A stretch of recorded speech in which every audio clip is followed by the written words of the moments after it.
Mes chers enfants, mes bien chers frères, l'Esprit Saint, le défenseur, que le Père enverra en mon nom, lui vous enseignera tout et il vous fera souvenir de tout ce que je vous ai dit.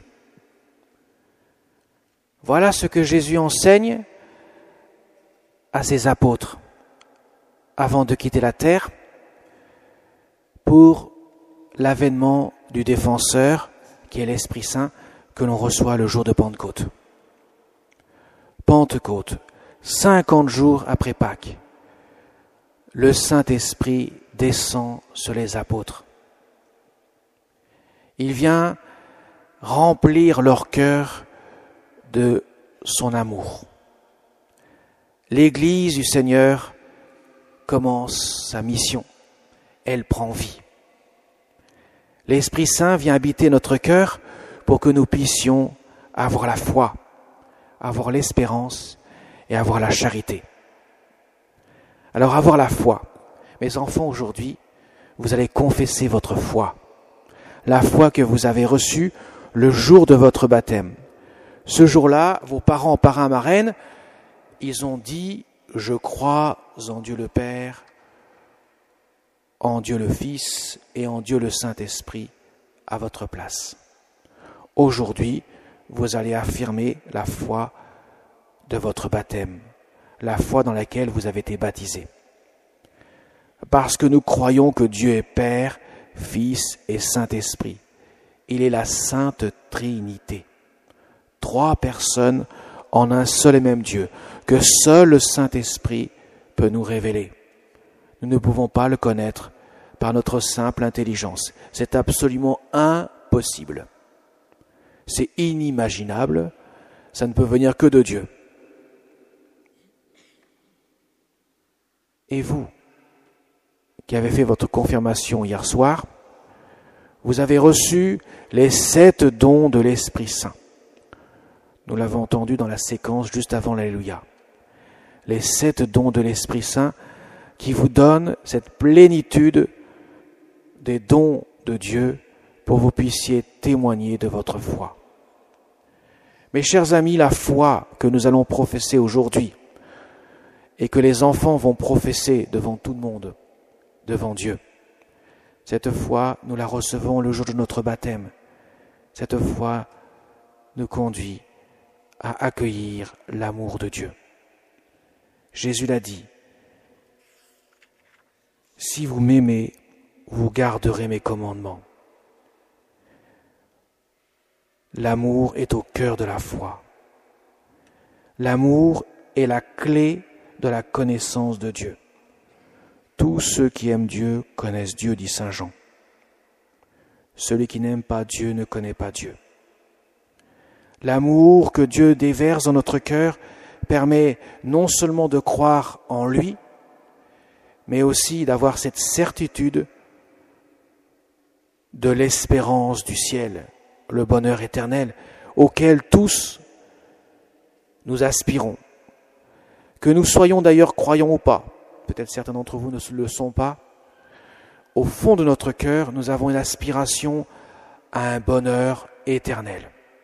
Notre cœur n'est pas fait pour seulement la terre, parce qu'il n'y a pas de bonheur plénier sur la terre et il n'y a pas de vie sans fin sur la terre. Un jour, la mort nous rattrape et tous, nous subissons souvent des épreuves qui entachent quelque peu notre bonheur.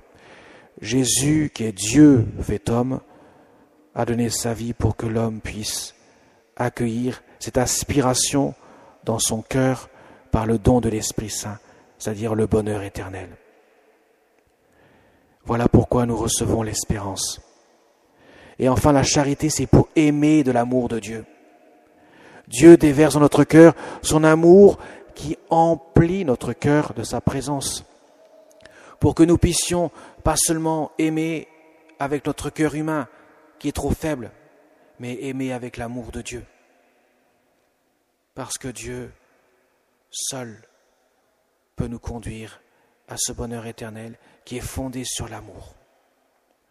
Vous savez, mes chers amis, la vie éternelle, c'est pas le Club Med. C'est pas la plage fine sur laquelle on se fait rôtir ou dorer au soleil pour prendre quelque chose de plus light. Non. C'est autre chose que cela. C'est pas la jouissance d'un plaisir, la jouissance d'une émotion. C'est l'accueil d'un amour. Vous savez tous, mes chers amis, ce qui nous rend heureux, c'est ne pas déployer toutes les aspirations humaines que nous pouvons avoir. Ce qui nous rend heureux, c'est d'aimer. Seul l'amour rend heureux l'homme. Et l'amour vient de Dieu. Il nous a créés par amour et il nous a sauvés par amour. Et il a montré comment aimer en donnant sa vie. Et pour donner sa vie, il faut accueillir l'amour qui vient de Dieu. La foi nous enseigne cela. Donc c'est le bien le plus précieux que nous ayons, c'est l'amour. C'est l'amour. Et quand nous avançons dans l'âge, nous nous en rendons davantage compte. Ce qui est nécessaire pour notre bonheur, c'est d'aimer. Et l'Esprit Saint est l'amour en Dieu. Il nous conduit à aimer de cet amour-là. Alors mes chers amis,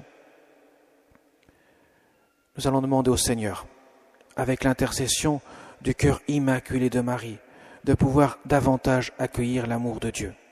Vous savez, le jour de la Pentecôte, les apôtres, nous avons entendu, eh bien, ils étaient enfermés dans une salle, on appelait ça le cénacle, et quand il y a eu le grand coup de bruit, le coup de vent, symbolisant la présence de l'Esprit Saint, avec des langues de feu au-dessus de chacun des apôtres et de la Vierge Marie, ils se sont tous sortis à ce moment-là et ils ont commencé à annoncer la bonne nouvelle. La peur qui les saisissait a laissé place au zèle, à l'amour ardent. Et justement, Dieu veut venir dans notre cœur pour l'habiter, mais il peut ne venir que si nous lui accordons toute la place qu'il veut occuper.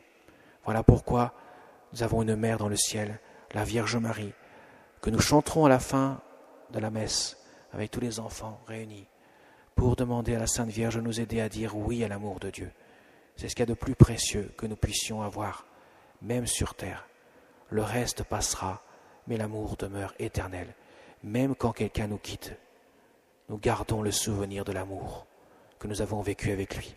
Et quand nous quittons cette terre, nous laissons les souvenirs d'amour que nous avons partagés avec les autres. C'est donc ce qu'il y a de plus précieux, c'est l'amour. Et le Saint-Esprit est l'amour même, qui nous fait plonger dans la fontaine intarissable de l'amour de Dieu.